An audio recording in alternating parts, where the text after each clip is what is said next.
자, 지금부터는 공직자윤리법으로 들어가 보도록 하겠습니다. 공직자윤리법.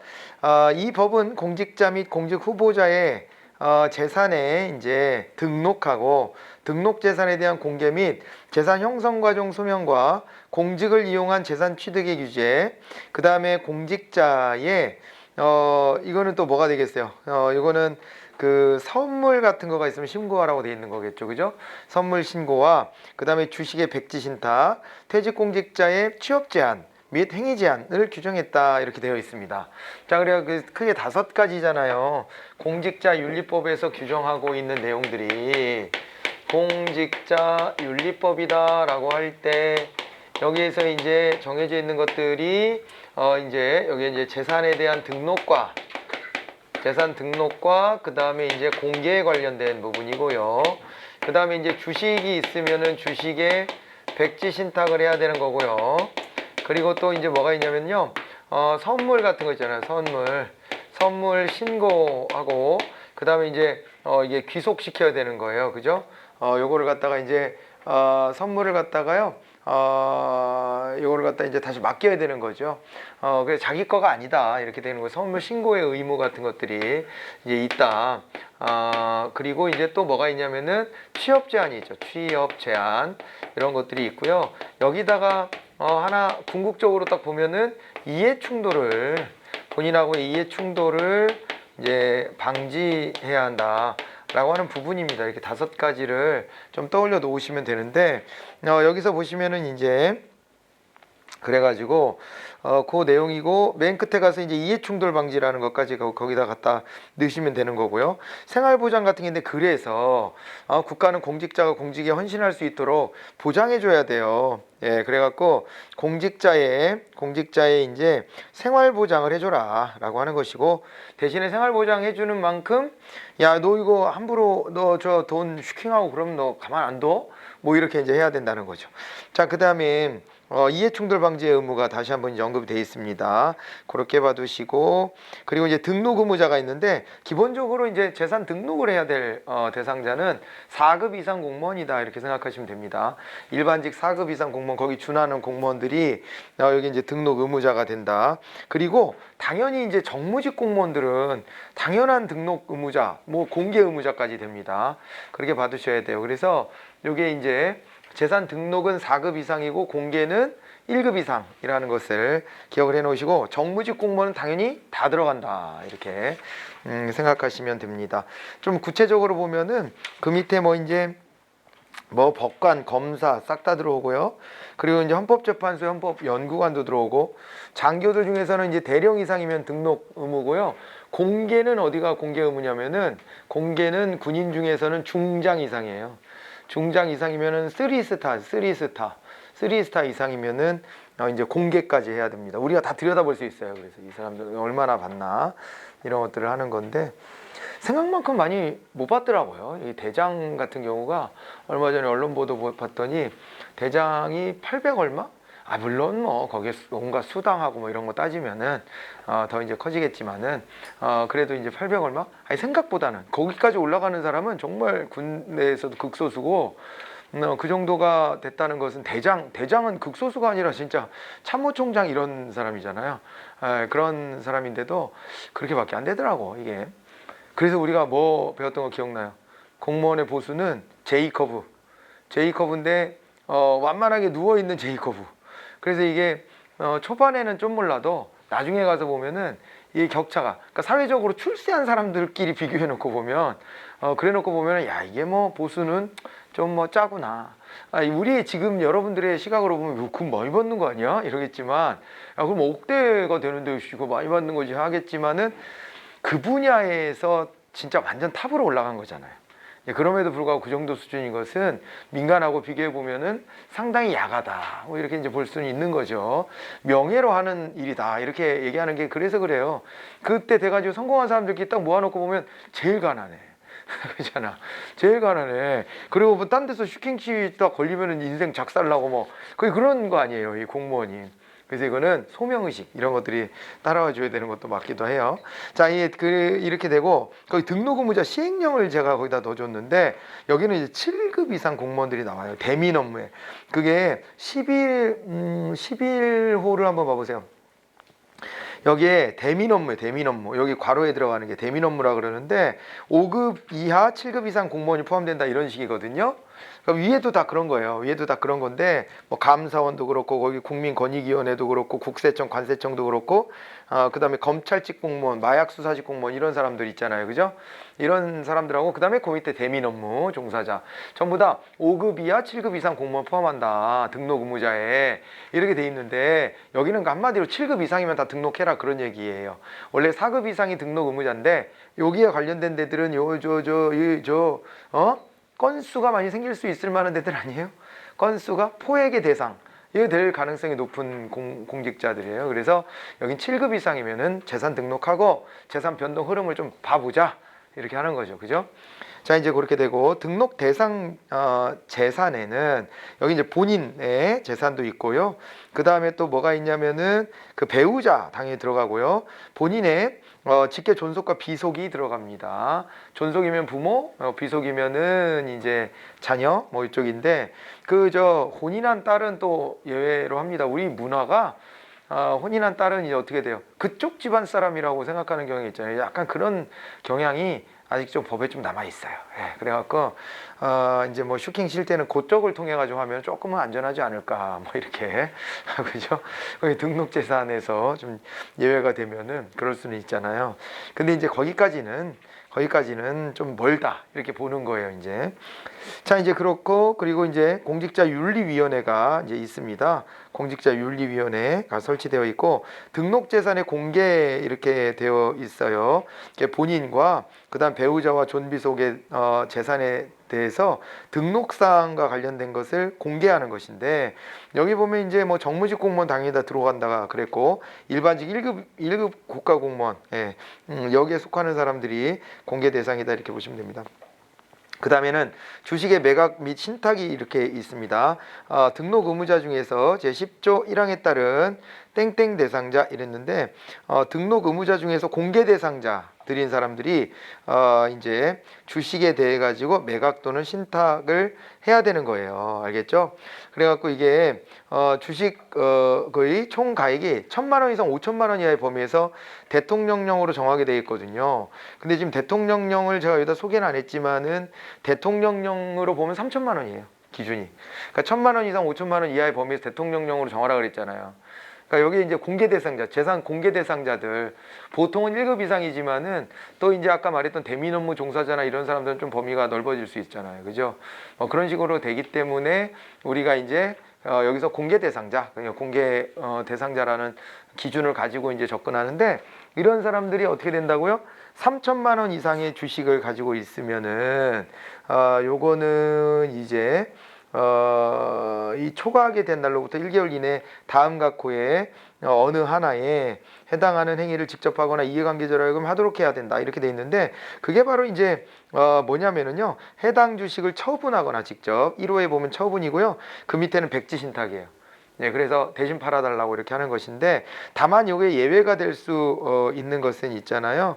요거는 이제 그 주식백지신탁 심사위원회라는 데가 있어요. 그 위에 줄에 있어요. 그 심사위원회에서 이건 업무 관련성이 전혀 없는 주식이다 라고 하는 걸 인정받으면 괜찮아요. 근데 그렇지 않으면 다 이제 처분해야 되는 이런 상황입니다. 자, 그래서 최근에 그런 얘기도 있어요. 왜 주식은 이런 식으로 고위공직자한테 처분 대상으로 해놓고 부동산은 이런 게 없냐. 부동산은 없고 주식만 이렇게 하면 웃기지 않냐. 그러니까 주식 투자는 오히려 이게 직무 관련성이 있다라고 봤지만은 부동산도 사실은 이 정책 당국자들은 어디가 개발 예정지다 이런 거 자기네들이 결정하는 거 아니야? 그렇잖아요. 그런데 왜 이거를 명시적으로 집어넣지 않느냐라는 지적도 있기도 한데 주식에 대해서 우리가 바라보는 게 약간 그러니까 진짜 투기적으로 좀 바라보고 뭐라 그럴까 또 이제 어떻게 보면 좀 건강하게 바라보지 않는 측면이 더 강한 것 같아요. 부동산보다. 그래서 아무튼 요 주식에 대해서 의심을 더 많이 하고 그래서 이렇게 백지신탁에 이제 저 기준을 가지고 있다. 이렇게 이제 보시면 되겠습니다. 자, 그래서 백지 신탁을 받으면 처분해 주는 거예요. 그 밑에 수탁기간에 신탁계약이 체결된 날부터 60일 이내에 처음 신탁된 주식을 처분하게 되어 있다라고 하는 것이고, 그 다음에 이제 밑으로 내려가 볼까요? 공개 대상자 및 그리고 이제 그 이해관계인이 보유하고 있는 주식의 직무 관련성을 심사 결정하기 위해서 어떻게 하냐면 여기는 인사혁신처에 주식백지신탁심사위원회, 아까 말씀드렸던 그 심사위원회는 인사혁신처 소속으로 있다 이렇게 받으시고요. 외국 정부 등으로부터 선물의 신고가 있습니다. 요것은 있잖아요. 지체 없이 소속기관 단체 장에게 신고하고 그 다음에 이걸 인도한다, 선물을 인도한다, 국고 귀속시켜야 된다, 기관에 인도하여야 한다 이렇게 받으시면 되겠고요. 그 다음에 선물가액 같은 게 시행령에 나와요. 시행령에 나오는데 요거는 뭐 10만원 100달러 요 기준입니다. 10만원 100달러 요 기준이라는 걸 알아두세요. 자, 그렇게 돼야 되고, 그러니까 뭐 약간의 그 유도리를 주는 거죠. 융통성을 주는데 어떻게 되냐면 이제 이것이요, 그 10만원 100달러인데 10만원 100달러인데 그 밑에 것까지는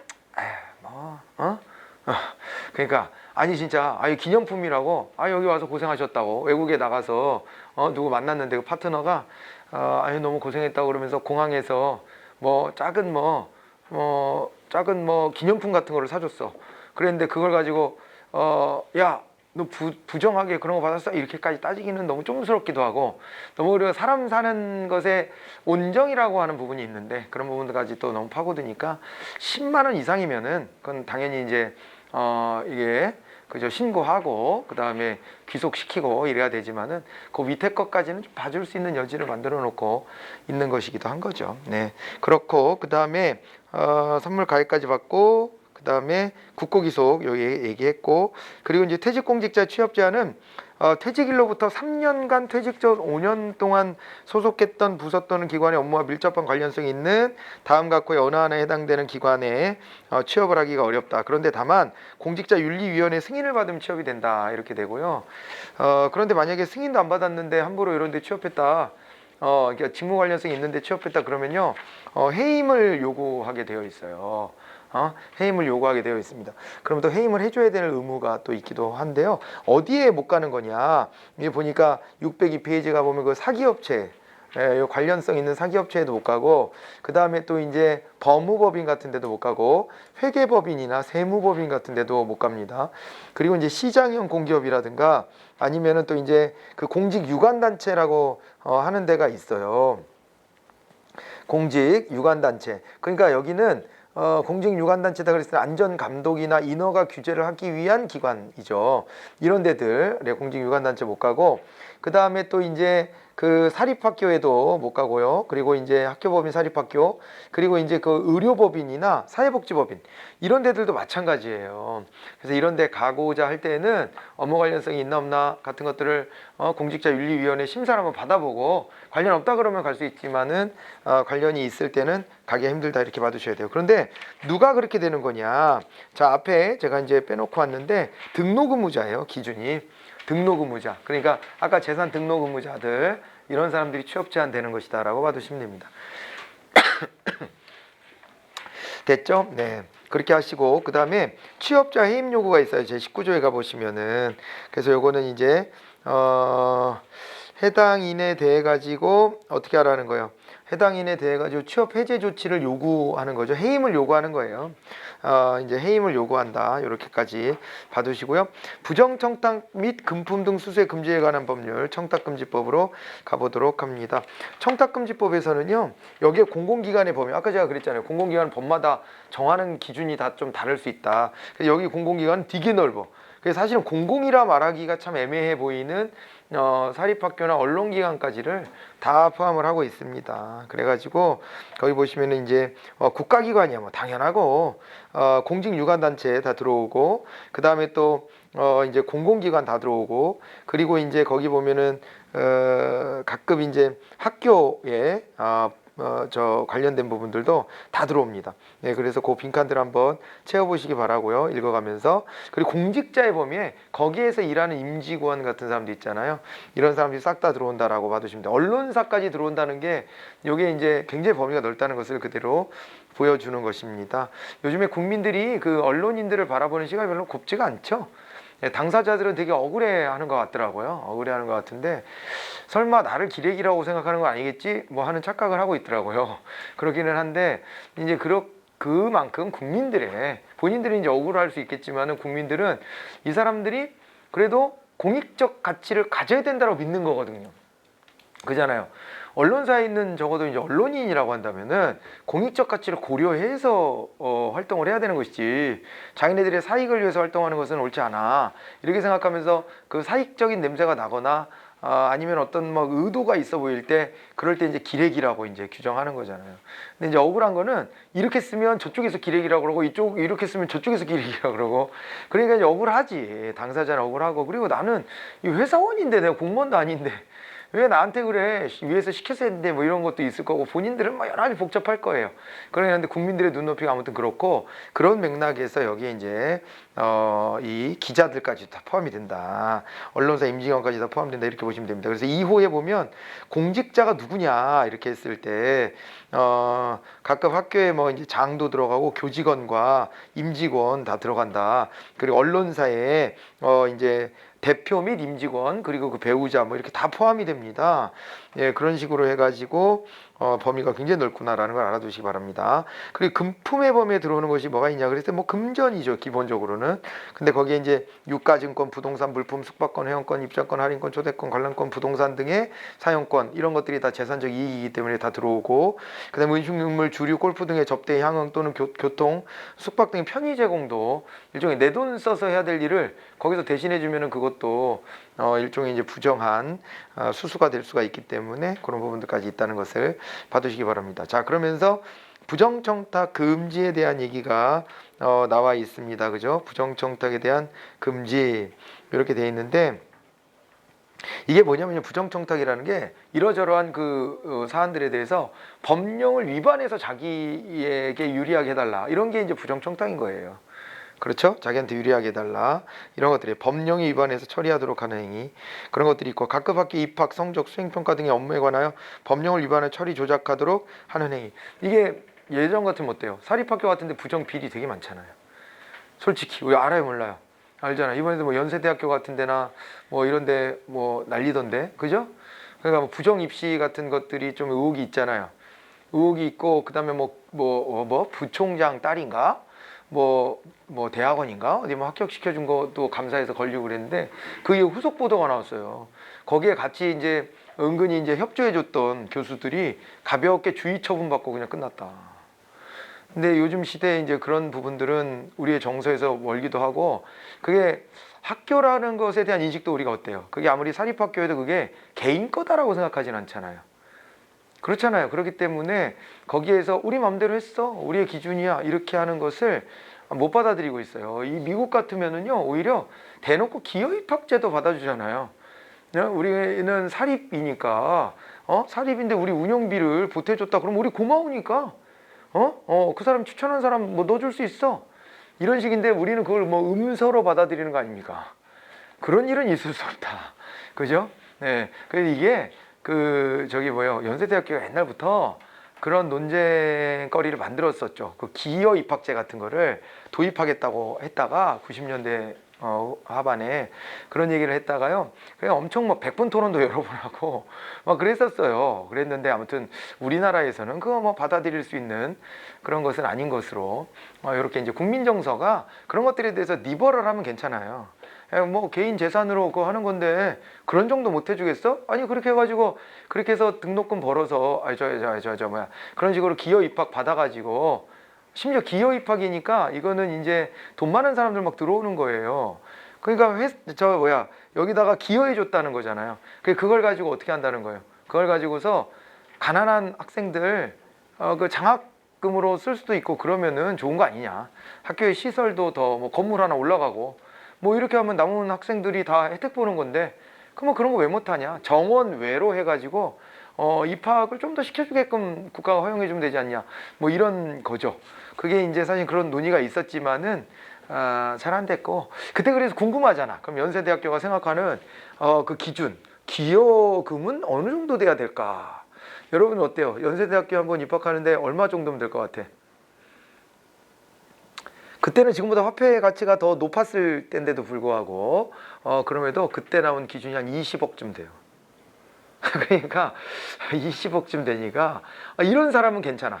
염정아 같은 사람은, 스카이캐스 그 엄마, 그 애 과외비 그런 거 해도 뭐 비슷할 것 같은데 그렇잖아요. 어마어마하게 돈을 쓰니까 그 신경 쓰고 고생하고 노력하고 뭐 하는 것들 다 생각해 보면 야 그거 조금 더 보태갖고 그냥 보내라, 그냥 애 고생시키지 말고 보내라, 이렇게 할 수도 있을 정도의 돈이잖아요. 합리적이지. 그러니까 20억이면 합리적이지. 맞아요. 그러나 뒷맛이 개운하진 않습니다. 그죠? 그런 정도의 돈을 애들한테 쓸 수 있는 집안은 대한민국의 뭐 상위 1% 이내이고, 그러면 이게 또 어떻게 보면 부의 대물림 같은 거, 물론 뭐 거기 뭐 그 대학 하나 나온다고 뭐 크게 인생이 달라지겠습니까? 많은 그리고 지가 그 안에 가서도 잘해야 되는 거지, 뭐 거기에 들어가기만 했다 그래갖고 뭐 그런다고 뭐가 되겠습니까? 많은 그리고 또 우리는 그런 거 구분해 내잖아요. 구분해 내잖아요. 요즘에 여러분들이 야 정시 아니고 너 수시로 들어왔어? 뭐 못하는 애구나 이렇게 해서 대학 내에서 차별한다며. 정시 들어온 애들이 고개 빳빳이 들고 수시로 들어온 애들한테 너 수시야? 그래? 뭐 이렇게 약간 그 서열이 있다며요. 있다던데. 없어? 없어. 있다던데. 그래가지고 어떤 전형으로 들어왔냐에 따라서, 그죠? 특히 막 그 뭐 특성화고로 들어왔다거나 뭐 농어촌 들어오면은 막 은근 무시하고 막. 우리는 뭐 그런 거 아주 예민하기 때문에 기여 입학으로 들어왔다 그러면 쟤 기여야? 그래? 이러고서 이제 딱지 붙이겠지. 참 우리 사회가 너무 예민해. 이 영역이 너무 예민해가지고, 예민해서 그러기도 해요. 그리고 그것이 왜 그러냐면 그것이 우리의 그 미래의 삶을 굉장히 규정해. 그러니까 뭐 그러잖아요. 아무리 열심히 노력해서 그 다음에 대학원을 가고 뭐 박사를 따와도, 외국 가서 박사를 따오고 그래도 학부가 어디 출신, 이거 뭐 잘 못 들어본 데네 이렇게. 그러면 평생 그거를 딱지를 붙여가지고 평생 이거를 가지고 차별을 하니 거기에 이제 매달리게 되죠. 아무튼 간에 얘기가 좀 뭐 번졌습니다만은 좀 따분해 하실까봐 번져봤는데 별로 즐거워하진 않는 것 같네요. 흥미로워하는 것 같지도 않고 뭐 괜히 한 것 같습니다. 아무튼 다시 돌아와서 연세대학교 같은 데에서도 있었지만 거기뿐만이 아니라 이런 이제 그 입시상의 어떤 그 부정스러운 것들, 이런 게 있을 때 우리가 그걸 공공의 가치라고 받아들이는 경향이 있고 사회적인 가치가 있다라고 받아들이는 거고, 그러기 때문에 그게 여기 부정청탁 같은 거에 다 들어와요. 성적 조작 같은 거까지 다 들어온다는 거예요. 그렇죠? 10호에 보면 성적이나 아니면 입학이나 수행평가나 이런 것들이 위반되는 것도 전부 다 부정청탁이다, 이렇게 이제 얘기하고 있습니다. 우리가 봤을 때는 당연해요, 이게. 그죠? 우리의 시각으로 보면 다른 요소가 끼면 안 된다, 순수히 실력으로만 해야 된다, 이렇게 하는 게 맞는 얘기죠. 자, 그리고 이제 그 밑에 보면은요, 요거는 이제 예외가 되는 거예요. 공개적으로 공직자에게 특정한 행위를 요구하는 행위. 여러분이 로비 활동 그렇게 하면은 이걸 우리는 일단 로비 활동, 그럼 뭔가 사과 상자가 왔다 갔다 했는데 그 안에는 사과가 없다, 뭐 이런 거를 떠올린단 말이에요. 요즘엔 사과 상자 그러면 여러분 낯설죠. 예전에는 사과 상자가 엄청 많이 왔다 갔다 했어요. 그 트렁크끼리 막 이렇게 차 트렁크끼리 사과 상자 왔다 갔다 하고, 그리고 옛날에 고백했던 사람도 있어요. 90년대 때 이제 뭐 여당에서 활동했던 그 유력 정치인이, 사무총장 같은 게 선거 전에 자기네 집안에 돈 비린내 때문에 있을 수가 없었다, 그런 얘기를 이 푼수처럼 그런 얘기를 막 해요. 그런 얘기를 하는데, 그게 이제 뭐냐면은 자기네 집에 돈을 쌓아놓고 선거 자금을 이렇게 내가 대줬다, 그런 역할을 내가 중요하게 했다, 이런 걸 과시하다 보니까 이제 그렇게 됐겠지. 이제 내가 그런 정도 한 사람이야 하다 보니까 이제 말실수를, 일종의 말실수인데 잘한 말실수죠. 우리 입장에서는 그거 감춰지면 안 되는 문제들인데, 그런 식으로 막 예전에는 사과 상자 많이 왔다 갔다 했는데, 사과 상자에 사과를 안 채우고 10,000원짜리로 채우면은 어떻게 되는 줄 알아요? 여러분 돈 줄 때는 신빙으로 주는 거예요. 그러니까 수표 주면은 엿먹으라고, 그러니까 여러분들이 받는 입장일 거잖아요, 이제. 그러니까 받는다면, 뇌물을 받으면 수표는 받는 거 아니야, 절대. 예, 그리고 새 돈으로 오는 거예요, 새 돈으로. 예, 뭐 새 돈으로 오는 거고, 그래야지 많이 깔리거든. 자, 그리고 그 다음에 또 하나가 뭐냐면은, 저겁니다. 예, 거기에 대가리가 주는 돈만 받아야 된다. 대가리가 주는 돈이 아니라 밑에 있는 애가 주면은 반드시 보고를 해. 야, 잘 줬어? 잘 줬습니다. 이렇게. 그 흔적이 남는다. 어딘가에는. 그 대가리가 주는 것만 받아라. 뭐 이렇게, 제가 대학 다닐 때 어디에 뭐 이제 좀 높은 자리에 하셨던 분이 오셔서 특강을 하셨는데 그런 얘기를 해주더라고. 그래서 내가 그 기억에 남아있는 거예요. 세 가지 원칙이야, 그게. 여러분들도, 뭐 제가 이제 행정학과였으니까, 행정학을 하시니까 여러분들도 이제 공직에 나가실 분들이 많을 텐데 돈을 받을 때는 조심해라. 그러면서 그런 얘기를 반 농담처럼 이렇게 해주더라고요. 농담이었겠지, 뭐, 농담. 아무튼 그럼 그분이 민선 어디 막 시장도 나가서 당선도 되고 나중에 그러게 됐는데, 직접 받는 그런 건 안 했겠지. 당연히 뭐 장난 삼아 한 얘기겠지만은, 그런 식으로 예전에는요, 그게 만연해 있었고, 그래서 그 사과 상자 하나에 10,000원짜리 신필, 옛날 국건이 있어요. 큰 돈. 그걸로 깔았을 때도 그게 거의 2억 5천이 들어간다고 그랬어요. 2단짜리 사과 상자에. 그럼 요즘에는 50,000원짜리 신사임당이 깔리기 시작하면 뭐 장난 아니겠지, 액수가. 그래서 그 사과 상자 없어진 것 같아. 너무 크잖아, 액수가. 그러니까 주더라도 이거 너무 커. 너무 그러니까 요즘에 쇼핑백 이런 걸로 좀 많이 바뀌었더라고요. 나오는 게 쇼핑백에다가 넣어도 뭐 충분히 뭐 그런 식입니다. 그래서 이게 아무튼 이렇게 로비 활동 그러면은 당연히 사과 상자 같은 게 왔다 갔다 해야 되는 거 아니냐 이렇게 생각하는데 그렇지 않습니다. 로비라고 하는 것을 미국식으로 보면은 미국은 로비스트라고 변호사 사무소 내는 것처럼 로비스트 사무소를 내잖아요. 그 로비스트한테 가서 우리가 의뢰를 하고 돈을 주고 우리 이익 집단의 이익을 관철해 달라고 요구하면 이 사람이 다니면서 왜 로비스트냐? 의원들이 머무는 말이에요. 연방 의원들이 머무는 호텔 뭐 이런데 의사당 이런데 짐치고 있다가 이 사람들 지나갈 때 붙잡고 막 얘기하고 사무실 찾아다니고 이런 거 하는 거예요. 근데 그게 왜 의미가 있냐면은 의원들도 그 당사자들의 어떤 정보, 그 사람들이 겪고 있는 이런 어떤 현실, 이런 것들을 잘 모르니까 그런 것들을 널리 알려주고 설득해내는 거. 이게 로비입니다. 로비 활동이라는 것을 나쁘게 볼 것은 아니라는 거죠. 그래서 여기도 그런 거예요. 우리의 어떤 대표자나 이런 사람들한테, 혹은 이제, 공적인 영역의 기관에 공식으로, 공개적으로 의뢰하고 요구하는 것은 그 민주주의 국가에서 당연히 있어야 될 일이지 이거를 청탁이라고 하진 않는다는 거예요. 뭐 필요하면 어떻게 해요? 법령을 개정해라고 요구하기도 하잖아요. 법령 개정해라. 그 입법 로비를 한다는 게 뭐예요? 국회의원들, 법을 바꿀 입장에 있는 국회의원들한테 쫓아가 가지고 그래서 입법 로비를 하고 그러고 이제 그 법을 바꾸기도 하는 거잖아요. 그렇게 하는 걸 왜 부정 청탁이라고 하겠습니까? 그건 당연한 권리다 이렇게 보시면 되는 거예요. 자, 그래서 그거는 이제 예외가 된다라고 이제 봐두셔야 됩니다. 사회상규에 위배되지 않는 것으로 우리가 뭐 충분히 인정할 수 있을 만한 것도 부정청탁에서는 빠진다 이렇게 봐두시면 됩니다. 자, 이제 부정청탁에 따른 직무 수행의 금지 이렇게 돼 있는데 부정청탁을 받은 공직자 등은 그에 따라 직무를 수행해서는 아니 되고요. 부정청탁 신고를 해야 되는데 한 번은 거절하면 돼요. 한 번은 이제 거절의 의사를 분명히 표시하고 이거는 부정청탁입니다라고 알리게 돼 있어요. 네, 그런데 한 번 더 한다 그거는 이제 반드시 그걸 신고해야 됩니다. 두 번 시도하는 건 이거는 우연이 아니잖아요. 한 번은 그렇다 쳐 절박하니까 좀 어떻게 좀 해줘요. 어떻게 좀 해줘야 하다가 잘 보이고 싶어 갖고 뭐라도 하나 쓱 비밀거나 이랬을 때 한 번은 실수로 봐줄 수 있다.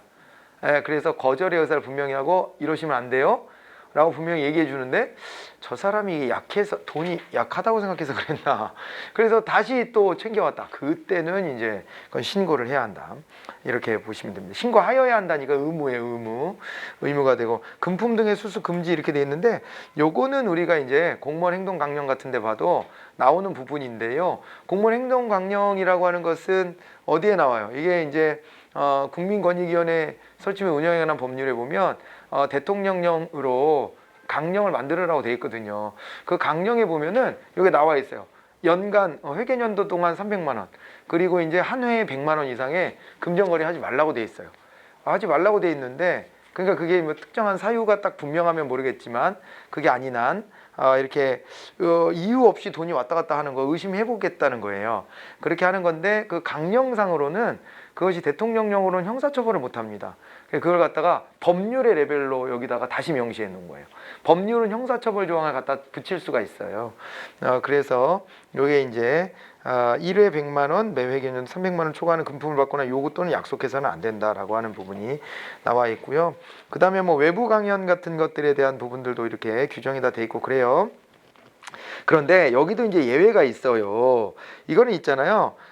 일률적으로 이제 나눠주는 돈, 이런 거 있잖아요. 누구에게나 다 교통, 숙박, 음식물, 금품 뭐 이렇게 예를 들어서 어디에 뭐 이렇게 연수를 갔는데 거기에 협찬을 받아가지고 뭐 전부 다 이렇게 그죠? 뭐 일률적으로 그냥 다 똑같이 받았다. 그건 뭐 일종의 로비라고 하긴 어려운 성격이 있다라고 한다면은 그러면은 그런 거는 빠지고, 그 다음에 또 이제 뭐가 있냐면 불특정 다수인에게 배포하기 위해 가지고 기념품, 홍보물품, 경연 추천 같은 거를 냈다. 그것도 뭐 문제될 건 없잖아요. 이런 부분들은 그잖아요. 뭐 어디에 뭐 이벤트에 내가 당첨됐는데 그거를 갖다가 부정한 금품수수다 이렇게 보지는 않으니까 그거 불특정 다수인에게 배포하는 거는 상관없다 이렇게 되어 있습니다. 자, 그리고 그 밑에는 이제 청탁금지법 시행령 개정에 대한 표인데, 그 음식물은 3만 원 유지가 되고 있고요. 선물은 5만 원. 한번 개정이 있었거든요. 문재인 정부 들어와서 한번 개정했는데, 그게 이제 5만 원이 이제 그 5만 원이 유지가 되면서 농수산물 가공품만 10만 원으로 확대해 줬어요. 이거는 그 농어민들이 힘들어졌다, 선물이 줄어들다 보니까 힘들어졌다 그래갖고 그것만 10만 원으로 늘려줬습니다. 경조사비 10만 원에서요 변경은 이제 5만 원으로 깎여버렸어. 그래, 공무원 붙자마자 결혼하시는 게 좀 좋겠다, 임용되기 전에. 자, 그 뭐 이게 원칙으로 따지면 5만 원 이상 경조사비를 받으면 안 되는 거죠. 안 되는 거죠, 원칙은. 근데 그거 뭐 누가 봉투 다 까보겠어? 그러니까 이제 알아서 하는 건데, 문제를 삼으면 삼아진다는 거예요. 그러니까 뭐 여러분들 친구나, 친구도 좀 약간 애매하긴 한데, 아무튼 간에 문제를 삼으면 삼아져. 그래서 원래 이제 5만 원 이상 받으면 안 되게끔 되어 있고, 근데 이제 화환, 조화 이런 것들은 이제 10만 원까지 이런 것이고요. 그 다음에 이제 선물 범위에 상품권 등의 유가증권이 포함되어 있다가 이게 빠졌어요. 이게 우리 18년도 지방직이었죠. 거기에 이제 이게 출제가 됐었는데, 상품권 등 유가증권이 제외가 돼 갖고 요 개정된 거를 반영 안 하고 문제 냈다가 오답이 돼 가지고 이게 정답이 2개로 바뀌었어요. 시험 문제에서 그런 적이 있어요. 그래서 요게 이제 이렇게 개정된 거 요것도 하나 봐두시고, 그 밑에는 좀 너무 디테일합니다. 요거는 아직 출제된 적도 없고 그런 부분인데 참고 삼아서 한번 보시면 될 것 같습니다. 자, 그리고 이제 제12조 여기 보면 공직자 등의 부정청탁 등 방지에 관한 업무의 총괄 그랬는데, 요거는 이제 어디서 하느냐, 이 부패 방지의 업무를 담당하는 데가 또 국민권익위원회이기 때문에 국민권익위원회가 요 이제 관련 사무들을 관장한다 이렇게 봐두시면 됩니다. 자, 그렇게 이제 마무리를 짓고요. 공무원의 성과평가 등에 관한 규정으로 또 이제 넘어가 보도록 하겠습니다. 공무원의 성과평가 등에 관한 규정 그랬는데, 이 영은 국가공무원법 뭐 등등에 따라 가지고 여기 각급 기관의 성과 향상과 공무원의 능력 발전을 위해서 공무원의 근무 성적 평정, 경력 평정, 가점 평정, 그밖에 성과 평가 등에 관한 사항을 규정함을 목적으로 한다 이렇게 나와 있습니다. 그리고 정의를 보면 이 영에서 사용하는 용어의 뜻은 다음과 같다라고 해가지고 성과 목표, 평가 지표 이런 얘기들이 나와 있고, 그 다음에 거기서 이제 성과 면담에 대한 얘기가 좀 나와 있어요. 그리고 또 이제 성과 계약에 대한 얘기도 나와 있습니다. 한번 읽어보시기 바랍니다. 자, 그 다음에 우리 근무 성적 평정의 종류가 나와 있는데, 요거는 있잖아요. 그 두 가지로 구분되죠. 성과계약 평가하고 그 다음에 이제 근무 성적 평가, 이렇게 이제 구분이 됩니다. 그래서 성과계약 등 평가는 어떻게 돼요? 여기는 이제 12월 31일 기준으로 연 1회를 하고, 근무 성적 평가는 수시평가와 정기평가인데 정기평가는 2차례 하는 거죠. 1년에 6월 30일하고 12월 31일 2차례를 한다 라고 되어 있습니다. 평가 대상에서 여기서 이제 보시면은 5급 이상 공무원에 대해 5급이래. 그 4급 이상 4급 이상 공무원하고 5급 이하 공무원 이렇게 나눠지죠. 예, 그래서 4급 이상 공무원은 성과계약 평가를 하고 그 다음에 5급 이하 공무원은 근무성적 평가를 한다 이렇게 받으시면 됩니다. 자, 그러면서 여기 평가 항목에는 이제 근무 실적하고 직무 수행 능력을 보는 거죠. 예, 두 가지가 기준이에요. 그래서 근무 실적과 그 다음에 직무의 수행 능력으로 한다 이렇게 받으시면 되고요. 소속 장관이 저 필요하다고 인정하면은 직무 수행 태도죠. 태도가 들어갈 수도 있다 이렇게 보시면 됩니다. 근무 성적 평가의 방법이 나와 있는데 요거는요 우리가 강제 배분법을 쓰잖아요. 그래서 평가 등급의 수는 몇 개 이상으로 하게 되어 있어요? 3개 이상으로 하게 되어 있어요. 3개 이상으로 하게 되어 있고 최상위 등급의 인원은 평가 단위별 인원수의 상위 20% 비율이고 최하위 등급은 하위 10% 비율로 분포하도록 한다라고 하는 것을 알아두셔야 됩니다. 자, 그리고 이제 제 20조에 가보면 성과 면담에 대한 얘기가 나와 있는 것이죠. 그죠? 성과 면담을 해가지고 그 이제 공정하게 평가받을 수 있도록 준비도 하고 그리고 또 이제 일종의 예고죠. 예고편 같은 거죠. 당신 요거 이번에 성과 평가가 이렇게 나올 것 같아. 라고 하는 걸 결과를 미리 알려주진 않지만 그럴 순 없지만 그래도 이제 본인이 좀 느끼게끔 하는 거죠. 이게 성과가 좀 부진했다, 어쨌다 이런 걸 좀 알게 해주는 거예요. 자, 이제 그리고 이제 근무 성적 평가 결과는 이제 공개하도록 되어 있고요. 이거에 따라서 이의 신청 제도도 가지고 있습니다. 이제 본인이 직접 있잖아요. 이 얘기를 본인에게만 공개하는 거잖아요.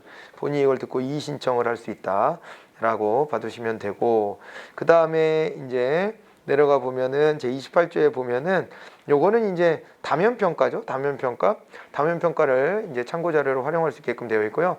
승진 후보자 명부의 평정점 아까 말씀드렸었던 부분이에요.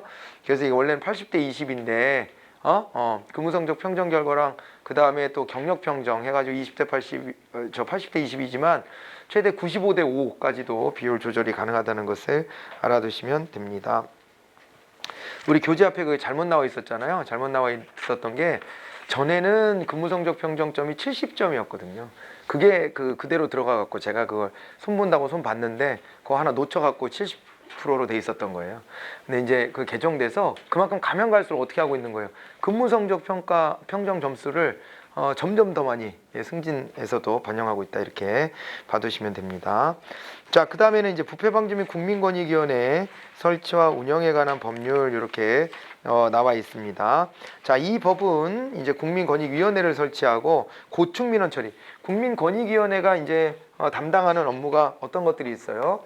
국민권익위원회. 자, 국민권익위원회는 이렇게 된다 그랬죠. 여기는 어떻게 되냐면은 위원장이 있는데 위원장이 있어요. 이거 이제 국민권익위원회는 소속 자체는 이게 국무총리 산하에 있는 거죠. 국무총리 소속으로 들어가 있고 그 다음에 여기에 이제 위원장이 있고요. 위원장은 이제 장관급 정무직이죠. 장관급 정무직이고 요 밑에 이제 부위원장이 3명이 있어요. 부위원장이 3명이 있는데 부위원장이 3인이다. 이들은 이제 차관급 공무원이죠. 차관급 공무원인데 여기 부위원장이 각각 여기서 이제 보면 고충민원 업무를 총괄하는 이런 역할과 그 다음에 또 이제 뭐가 있냐면요. 부패방지 업무가 하나가 있고요. 부패방지 업무 그리고 이제 또 하나가 뭐가 있냐면은 그 행정심판을 총괄하는 역할을 합니다. 행정부 내에 어떤 자기 부작위로 인해 가지고 권리 침해를 받았다라고 이제 여기는 국민이 행정부 내에서 이걸 다시 따져달라고 요구하는 게 행정심판이잖아요. 그래서 행정심판을 총괄하는 역할까지 이렇게 해서 나눠져 있어요. 이렇게 나눠져 있고 그 다음에 여기가 이제 위원이 15인으로 구성되어 있는데 15인인데 이렇게 하면 1명, 2명, 3명, 4명이 당연직 위원이 되잖아요. 그죠? 위원이 되고 나머지들도 이제 꾸려지게 되는데 뭐 이거 보면은 이건 뭐 또 국회나 대법원장 뭐 이런 데서도 관여를 하고 그래요. 이제 그런 것들 한번 살펴보죠. 자, 그래갖고 여기 보시면은 일단은 이 국민권익위원회가 하는 일 중에 고충민원 처리가 있다라고 하는 거 그걸 일단 하나 봐두시고 정의에서 부패행위에 대한 얘기가 있는데 권한을 남용하거나 법령을 위반하는 것, 또 제3자의 이익을 도모하는 것 이런 것들이 다 이제 부패행위로 들어온다라고 봐두시면 되겠습니다. 자, 그리고 또 있잖아요. 공공기관의 예산을 사용하고 뭐 이렇게 하면서 공공기관에 재산상의 손해를 가하는 행위도 부패행위에 들어온다. 이렇게 봐두시면 됩니다. 다시 고충민원에 대한 얘기가 나와 있습니다. 그래서 국민의 권리를 침해하거나 국민에게 불편 또는 부담을 주는 사항에 관한 민원을 고충민원이라고 한다. 이렇게 보시면 됩니다. 그리고 민원법에 보면요, 고충민원 외에도 민원의 종류에 다수인 관련 민원이나 복합민원 같은 것들도 있어요. 복합민원이다 그랬을 때는 이것은요, 하나의 행정기관이 해결해 줄 수 없는 민원, 그러니까 여러 군데 걸쳐 있는 민원이라고 보시면 되고, 다수인 관련 민원이다 그랬을 때는 5세대 이상의 가구랑 연계된 게 다수인 관련 민원이다. 그렇게 이제 보시면 됩니다. 민원, 그 중에서 여기는 고충민원에 대한 얘기가 나와 있는 것이고요. 그 다음에 이제 모든 국민은 있잖아요. 공공기관 부패방지 시책에 적극 협력해야죠. 돈을 주려고 하는 게 국민 아니에요. 그러니까 이제 여기 협력해라 이렇게 되어 있고, 공직자는 이제 청렴 의무가 있잖아요. 그거 다시 한번 확인하고 있고, 공직자 행동강령 같은 거, 이런 것도 공무원 행동강령 같은 것들을 만들어 놓도록 하고 있는데, 이거는 대통령령 레벨로 만들도록 하고 있다 이렇게 말씀을 드렸습니다. 자, 그리고 제3항에 보면 공직자가 이제 행동강령을 위반했다 그럴 때는 징계 처분할 수 있도록 하고 있어요. 왜냐면은 여기 이제 사법 처리는 명령 형태로 안 된다 그랬잖아요. 그래서 징계 처분 정도만 가능하게 되어 있고요. 그 다음에 또 이제 국민권익위원회에 대한 얘기가 또 이제 그렇게 나왔는데, 국무총리 소속으로 국민권익위원회를 둔다 이 내용이고, 그 다음에 기능이 나와 있는데 부패 방지하고, 그 다음에 고충민원에 대해서 이제 그 조사하고, 그 다음에 이제 권고나 의견 표명을 할 수 있어요. 이 중요한 게 이게 이제 권고적 성격을 가졌다는 거잖아요. 우리가 공부했던 거 이게 일종의 옴부즈맨이잖아요. 우리나라식 옴부즈맨인데, 원래 옴부즈맨은 국회 소속이지만 우리는 이제 행정부 소속으로 해서 옴부즈맨을 하고 있고, 옴부즈맨의 특징은 권고하는 거예요. 권고입니다. 그러니까 스스로 어떤 강제력을 막 가지고 휘두르는 것은 안 되고 권고적 성격을 갖는다. 이렇게 권고의 권한이 있다라는 것을 봐두시면 됩니다. 그런 식으로 봐두고, 위원회 구성이 있습니다. 위원장 1명을 포함하고 15인의 위원으로 구성을 하는데, 부위원장은 각각 고충민원 부패방지, 그리고 이제 중앙행정심판위원회의 운영 업무 이렇게 돼 있어요. 그죠? 예. 그렇게 해서 이제 나눠지는데, 말씀드렸다시피 이제 이 4명이 위원으로 다 들어가고, 거기다가 있잖아요. 상임위원 3명이 있어요. 상임위원. 그러니까 항상 여기서 위원으로 활동하는 상임위원이 3명이 있죠. 그럼 나머지는 비상임위원이라는 거잖아요. 그죠? 예, 그렇게 되는데, 여기 이제 위원장 및 부위원장은 국무총리 제청으로 대통령이 임명하고요. 상임위원은 위원장의 제청으로 해서 대통령이 또 이제 임명하게 되어 있습니다. 그렇게 되고, 상임위 아닌 위원은 대통령이 임명 또는 위촉하는데요. 이 경우 상임위 아닌 위원 중 3명은 국회가, 3명은 대법원장이 추천하는 자를 임명 또는 위촉한다 이렇게 되어 있는 거예요. 그러니까 15인 구성이 있는데, 이게 이제 15인이 있을 때 15인 안에 보면 위원장이 1명 들어가잖아요. 위원장 1명, 그 다음에 이제 부위원장이 이제 3명이 들어가는 거죠. 3명이 들어가고, 그 다음에 여기다가 상임위원이 있어요. 상임위원인데 상임위원이 몇 명이에요? 3명이에요. 3명이에요. 그럼 나머지가 어떻게 되는 거예요? 나머지가 여기가 이제 7명이니까 15인에서 7명 빼면은 8명 남죠. 그죠? 8명이 남는데, 비상임위원이 이제 8명이 이제 더 추가가 돼야 되는데, 이 중에서 이제 3위는 어때요? 국회에서 추천을 하고, 그 다음에 또 다른 3위는 대법원장이 추천한다. 이렇게 되는 거잖아요. 이렇게 해서 구성을 하는데, 사실 보니까 다 임명은 대통령이에요. 여기 보니까, 그죠? 대통령이 다 임명하게 되어 있다. 그렇게 봐두시면 되겠네요. 이런 이제 구조로 짜여져 있어요. 예. 그리고 위원장과 부위원장이 정무직이다 이렇게 이제 말씀을 드렸고, 상임위원은 고위공무원단에 속하는 일반직 공무원이 된다 이렇게 되어 있습니다. 그러고 이제 임기제 공무원이 된다 이렇게 되어 있고요.